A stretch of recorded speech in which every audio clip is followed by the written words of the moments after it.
Hi, good morning to all. അപ്പോൾ ഇന്ന് നമ്മൾ പറയുന്നത് മാതാവിനെക്കുറിച്ചാണ്. മാതാവിനെക്കുറിച്ച് ഈ ബൈബിളിൽ കുറച്ച് ഭാഗങ്ങളിൽ പറഞ്ഞിരിക്കുന്നത് നമുക്കൊന്ന് നോക്കാം.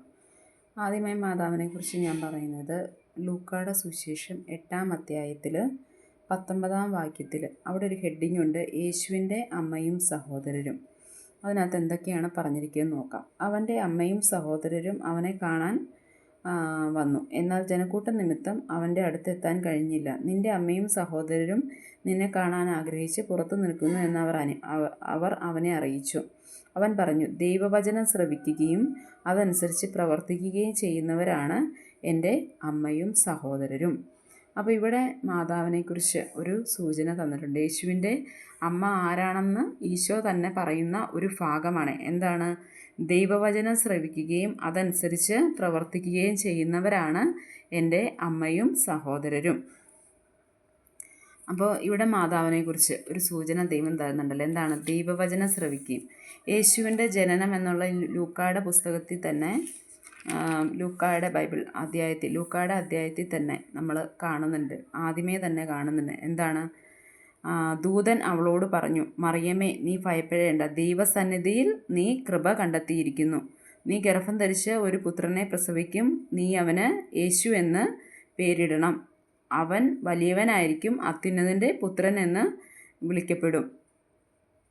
അത് കഴിയുമ്പോൾ മറിയം എന്താ ദൂതനോട് പറയണത്? ആദ്യമേ മറിയം പറയുന്നുണ്ട്, ഇതെങ്ങനെ സംഭവിക്കും? ഞാൻ പുരുഷനെ അറിയുന്നില്ലല്ലോ. അപ്പോൾ ദൂതൻ എന്താ മറിയത്തോട് പറയണത്? പരിശുദ്ധാത്മാവ് നിൻ്റെ മേൽ വരും, അത്യുന്നതൻ്റെ ശക്തി നിൻ്റെ മേൽ ആവസിക്കും. അത് കേൾക്കുമ്പോൾ മറിയം ആകയാൽ ജനിക്കാൻ പോകുന്ന ശിശു പരിശുദ്ധൻ ദൈവപുത്രൻ എന്ന് വിളിക്കപ്പെടും. അപ്പോൾ ദൂതൻ പറയുന്നുണ്ട്, ദൈവത്തിന് ഒന്നും അസാധ്യമല്ല എന്നും ഇതിൻ്റെ തുടർച്ചയായിട്ട് ദൂതൻ മറിയത്തോട് പറയുമ്പോൾ മറിയം എന്താണ് അവിടെ ആദ്യമേ ദൈവവചനം ശ്രവിക്കുകയാണല്ലേ. ഇത്രയും കാര്യങ്ങൾ ദൂതൻ പറയുന്നത് മറിയം കേൾക്കുന്നുണ്ടല്ലേ. അത് കഴിഞ്ഞ് അതിന് മറുപടിയായിട്ട് എന്താണ്? അതനുസരിച്ച് മറിയം എന്താ പറയണത്? ഇതാ കർത്താവിൻ്റെ ദാസി, നിൻ്റെ വാക്ക് എന്നിൽ നിറവേറട്ടെ.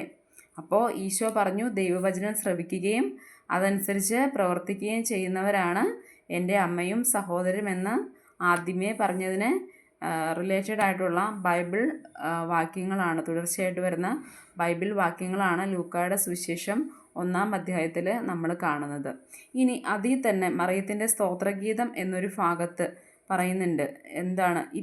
മറിയത്തെ നമ്മൾ ഭാഗ്യവതി അമ്മ എന്നൊക്കെ നമ്മൾ പറയാറുണ്ടല്ലേ. മാതാവിനെ നമ്മൾ ഭാഗ്യവതി അമ്മ എന്ന് പറയുന്നതിൻ്റെ യഥാർത്ഥ റീസൺ ഇതിനകത്ത് ബൈബിളിനകത്ത് എഴുതി വെച്ചിട്ടുണ്ട്. എന്താണ്? അവിടുന്ന് തൻ്റെ ദാസിയുടെ താഴ്മയെ കടാക്ഷിച്ചു. ഇപ്പോൾ മുതൽ സകല തലമുറകളും എന്നെ ഭാഗ്യവതി എന്ന് പ്രകീർത്തിക്കും. എന്തുകൊണ്ടാണ്? ശക്തനായവൻ എനിക്ക് വലിയ കാര്യങ്ങൾ ചെയ്തിരിക്കുന്നു. അതായത് ദൈവപുത്രന് ജനനം നൽകാനായിട്ട് മാതാവിനെ ആരെ തിരഞ്ഞെടുത്തത്? ദൈവത്തിൻ്റെ കൃപ കൊടുത്തത് ആർക്കാ? മാതാവിനാണ്. അപ്പോൾ അതുകൊണ്ടാണ് ശക്തനായവൻ എനിക്ക് വലിയ കാര്യങ്ങൾ ചെയ്തിരിക്കുന്നു, ഇപ്പോൾ മുതൽ സകല തലമുറകളും എന്നെ ഭാഗ്യവതി എന്ന് പ്രകീർത്തിക്കുമെന്ന് ബൈബിളിൽ ഇവിടെ പറഞ്ഞിരിക്കുന്നുണ്ട്. ഇനി നമ്മൾ പരിശുദ്ധ അമ്മയുടെ ഒരു സാമീപ്യം നമ്മൾ കാണുന്നത് യോഹന്നാൻ്റെ സുവിശേഷം 2-ാം അധ്യായത്തിൽ നമ്മളൊരു ഭാഗത്ത് മാതാവിനെ കാണുന്നുണ്ട്. അവിടെ എന്താണ്? യോഹന്നാൻ്റെ സുവിശേഷം 2-ാം അധ്യായത്തിൽ അവിടെ ഒരു കാനായിലെ കല്യാണ വിരുന്ന്, വിവാഹ വിരുന്ന് എന്നൊരു ഭാഗമാണ്. അവിടെ ഒരു വിവാഹ വിരുന്ന് നടക്കുകയാണല്ലേ. 3-ാം ദിവസം ഗലീലയിലെ കാനായിൽ ഒരു വിവാഹ വിരുന്ന് നടന്നു. യേശുവിൻ്റെ അമ്മ അവിടെ ഉണ്ടായിരുന്നു. യേശുവും ശിഷ്യന്മാരും വിരുന്നിന് ക്ഷണിക്കപ്പെട്ടിരുന്നു. അവിടെ വീഞ്ഞ് തീർന്നു പോയപ്പോൾ യേശുവിൻ്റെ അമ്മ അവനോട് പറഞ്ഞു, അവർക്ക് വീഞ്ഞില്ല. അപ്പോൾ ഇവിടെ ആരും മാതാവിനോട് പരാതി പറയുന്നില്ല, ഞങ്ങൾക്ക് വീഞ്ഞില്ല, തമ്പുരാനോട് ഒന്ന് പറയാനായിട്ട് അല്ലെങ്കിൽ മകനോടൊന്ന് പറയാനായിട്ട് അവിടെ ആരും പറയുന്നതായിട്ട് ബൈബിളിൽ എഴുതി വെച്ചിട്ടില്ല. പക്ഷേ മാതാവ് പറയുകയാണ്, അവർക്ക് വീഞ്ഞില്ല എന്ന് പറയുന്നു. അപ്പോൾ എന്താണ് ഈശോ മറുപടി പറയുന്നത്? ആദ്യമേ ഈശോ പറയുന്നുണ്ട്, സ്ത്രീ, എനിക്കും നിനക്കും എൻ്റെ സമയം ഇനിയുമായിട്ടില്ല. ഇവിടെ ഒരു സമയത്തെക്കുറിച്ച് ഈശോ പറയുന്നുണ്ടല്ലേ. എന്താണ് ആ സമയം? അപ്പോഴും മാതാവ് എന്താണ് പറയുന്നത്? അവൻ നിങ്ങളോട് പറയുന്നത് പോലെ ചെയ്യുവിൻ.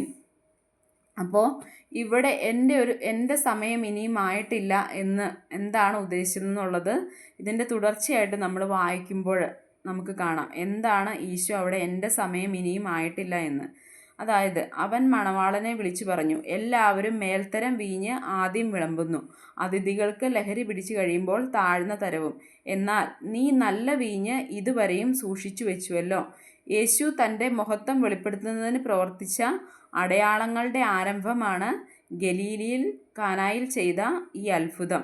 അവൻ്റെ ശിഷ്യന്മാർ അവനിൽ വിശ്വസിച്ചു. ഇതിനുശേഷം അവൻ തൻ്റെ അമ്മയോടും സഹോദരരോടും ശിഷ്യന്മാരോടും കൂടി കഫർനാമിലേക്ക് പോയി അവിടെ ഏതാനും ദിവസം താമസിച്ചു.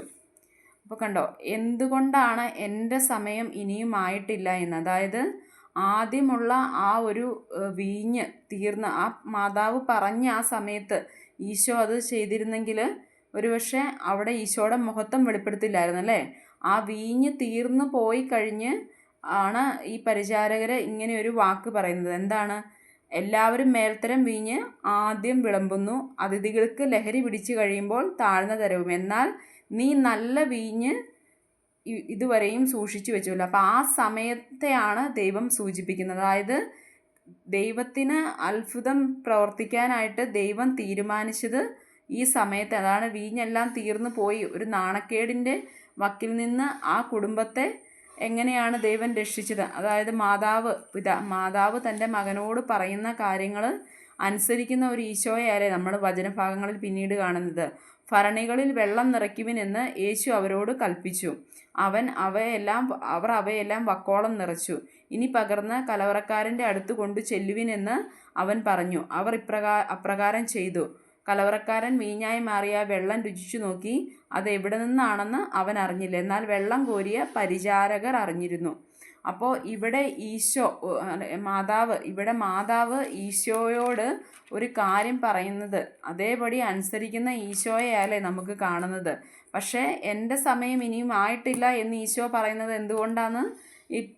ഈ ബൈബിൾ വചനങ്ങളിൽ തന്നെ പറയുന്നുണ്ട്. തൻ്റെ മഹത്വം വെളിപ്പെടുത്തുവാൻ വേണ്ടി. അതായത് ആ വീഞ്ഞ് തീർന്ന് ആ ഒരു നാണക്കേടിൽ നിന്ന് ആ ഒരു കുടുംബത്തെ രക്ഷിക്കുമ്പോഴാണ് അതൊരു അത്ഭുതമായിട്ട്, അല്ലെങ്കിൽ മറ്റുള്ളവരുടെ മുന്നിൽ അതൊരു അത്ഭുതമായി മാറാൻ വേണ്ടിയാണ് ഈശോ ആ സമയം വരെ വെയിറ്റ് ചെയ്തത്. അപ്പോൾ അവിടെ മാതാവ് പറയുന്ന കാര്യം അതേപടി അനുസരിക്കുന്ന ഒരു ഈശോയെയല്ലേ.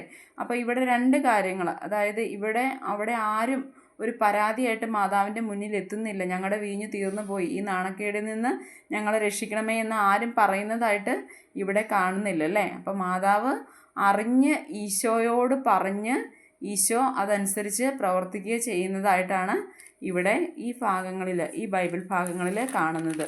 അപ്പോൾ മാതാവ് ശരിക്കും എന്താണ് ഈശോയോട് ഇതുപോലെ നമുക്ക് വേണ്ടി ഓരോ കാര്യങ്ങൾക്ക് ഈശോയോട് മാധ്യസ്ഥം വഹിക്കുന്നുണ്ടല്ലേ. നമ്മുടെ ഓരോരുത്തരുടെയും ജീവിതത്തിലെ എന്താ പറയുക, ഇതൊരു ഒരു വലിയ നാണക്കേടായിരുന്നല്ലേ. നമുക്കറിയാം, ഒരു വിവാഹ വിരുന്നിൽ ക്ഷണിക്കപ്പെട്ടവർക്ക് നമുക്ക് ഭക്ഷണം നൽകാൻ കഴിയാതെ വന്നിട്ടുണ്ടെങ്കിൽ അതൊരു വലിയ നാണക്കേടിലേക്ക് നീങ്ങുമായിരുന്നല്ലേ. അപ്പോൾ ആ നാണക്കേടിൽ നിന്ന് ഈ കുടുംബത്തെ കരകയറ്റാനായിട്ട് മുൻകൈ എടുത്തത് ആരാണ്? മാതാവ് ഈശോയോട് പറഞ്ഞ് അത് അതേപടി അനുസരിക്കുന്ന ഈശോയെയാണ് നമ്മളിവിടെ കാണുന്നത്. ഇതുപോലെ നമ്മുടെ ജീവിതത്തിലും എന്താണ് ഈശോയോട് നമ്മുടെ ജീവിതത്തിലെ വേദനകളും പ്രയാസങ്ങളും എല്ലാം നമ്മുടെ എന്താ പറയുക മാതാവ് വഴി ഈശോയിലേക്ക് എന്താ പറയുക എല്ലാം കാണുന്ന ദൈവം ഈശോയാകുമ്പോഴും അവിടെ വീണ്ടും നമുക്ക് വേണ്ടി വീണ്ടും മാധ്യസ്ഥം വഹിക്കുന്ന, അല്ലെങ്കിൽ ഈ കുടുംബത്തിന് വേണ്ടി മാധ്യസ്ഥം വഹിക്കുന്ന ഒരു അമ്മ മാതാവിനെയല്ലേ നമ്മളിവിടെ കാണുന്നത്. അപ്പോൾ തൻ്റെ മകനോട് മാതാവ് ആവശ്യപ്പെടുന്നുണ്ട്. എന്താണ്? ആ കുടുംബത്തെ ആ നാണക്കേടിൽ നിന്ന് രക്ഷപ്പെടുത്താനാണ് മാതാവ് ആ മകനോട് ആവശ്യപ്പെടുന്നത്.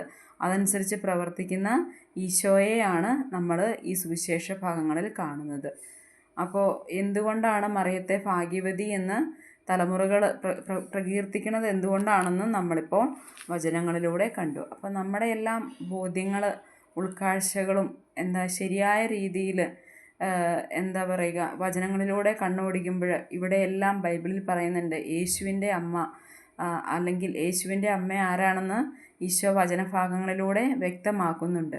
അപ്പോൾ നമ്മൾ ഒന്ന് ചിന്തിക്കുമ്പോൾ നമ്മുടെ എല്ലാം ജീവിതത്തിൽ നമ്മൾ എന്താ പറയുക ഈശോയുടെ അമ്മയ്ക്കും നമ്മളുടെ ജീവിതത്തിൽ വേണ്ടത്ര പ്രാധാന്യം നൽകണമെന്ന് ഉള്ള ഒരു ചിന്താഗതികളിൽ, അതായത് ഈശോ അനുസരിച്ച മാതാവ്, അതായത് അമ്മ ആവശ്യപ്പെടുന്ന കാര്യം അനുസരിക്കുന്ന ഒരു മകനെയാണ് ഈ ഭാഗങ്ങളിൽ നമ്മൾ കാണുന്നത്. അതുപോലെ എന്താ പറയുക, നമ്മളും നമ്മുടെ ഈശോയുടെ അമ്മയായ മറിയത്തെ എന്താ പറയുക, ബഹുമാനത്തിൽ ഭാഗ്യവതി എന്ന് ബൈബിളിൽ തന്നെ മാതാവിനെക്കുറിച്ച് പറഞ്ഞിട്ടുണ്ട്. അപ്പോൾ അത് ലൂക്കായുടെ ബൈബിളിൽ എഴുതി വച്ചിരിക്കുന്ന കാര്യങ്ങളാണ്. അപ്പോൾ അമ്മ മാതാവിനും നമ്മുടെ പ്രാർത്ഥനകളിൽ നമ്മുടെ മനസ്സിൽ പ്രാർത്ഥനകളിൽ എല്ലാം ഒരു ഭാഗ്യവതി എന്നൊരു രൂപം തന്നെ നമ്മുടെ എല്ലാം മനസ്സിൽ വേണ്ടതാണ്. കാരണം ദൈവകൃപ നിറഞ്ഞവളെ എന്നാണ് മറിയത്തെ ദൂതൻ അഭിസംബോധന ചെയ്യുന്നത്. പിന്നെ ബൈബിളിൽ തന്നെ പറയുന്നുണ്ട്, ഭാഗ്യവതി അമ്മ എന്ന് തലമുറകൾ പ്രഘോഷിക്കുമെന്ന്, അല്ലെങ്കിൽ തലമുറകൾ എന്താ പറയുക, ശക്തനായവൻ എനിക്ക് വലിയ കാര്യങ്ങൾ ചെയ്തിരിക്കുന്നത് കൊണ്ട്. മറിയത്തിൻ്റെ ആ എളിമയിലാണ് എന്താ പറയുക, മറിയം ഉയർന്ന്, അതായത് തൻ്റെ ഇതാ കർത്താവിൻ്റെ ദാസി, നിൻ്റെ ഹിതം എന്നിൽ നിറവേറട്ടെ എന്ന് തിരിച്ചു പറയുന്ന ആ ഒരു താഴ്മയിലാണ് ദൈവം മറിയത്തിന് എന്താണ് ഭാഗ്യവതി, എല്ലാ തലമുറകളും ഇപ്പോൾ മുതൽ സകല തലമുറകളും എന്നെ ഭാഗ്യവതി എന്ന് പ്രകീർത്തിക്കുമെന്ന് പറയുന്നത്. അപ്പോൾ നമ്മുടെ എല്ലാം ജീവിതത്തിൽ എന്താ പറയുക, ഈ ഒരു ബോധ്യവും ഉൾക്കാഴ്ചയും എപ്പോഴും ഉണ്ടായിരിക്കേണ്ടതാണ്. എന്തുകൊണ്ടാണ്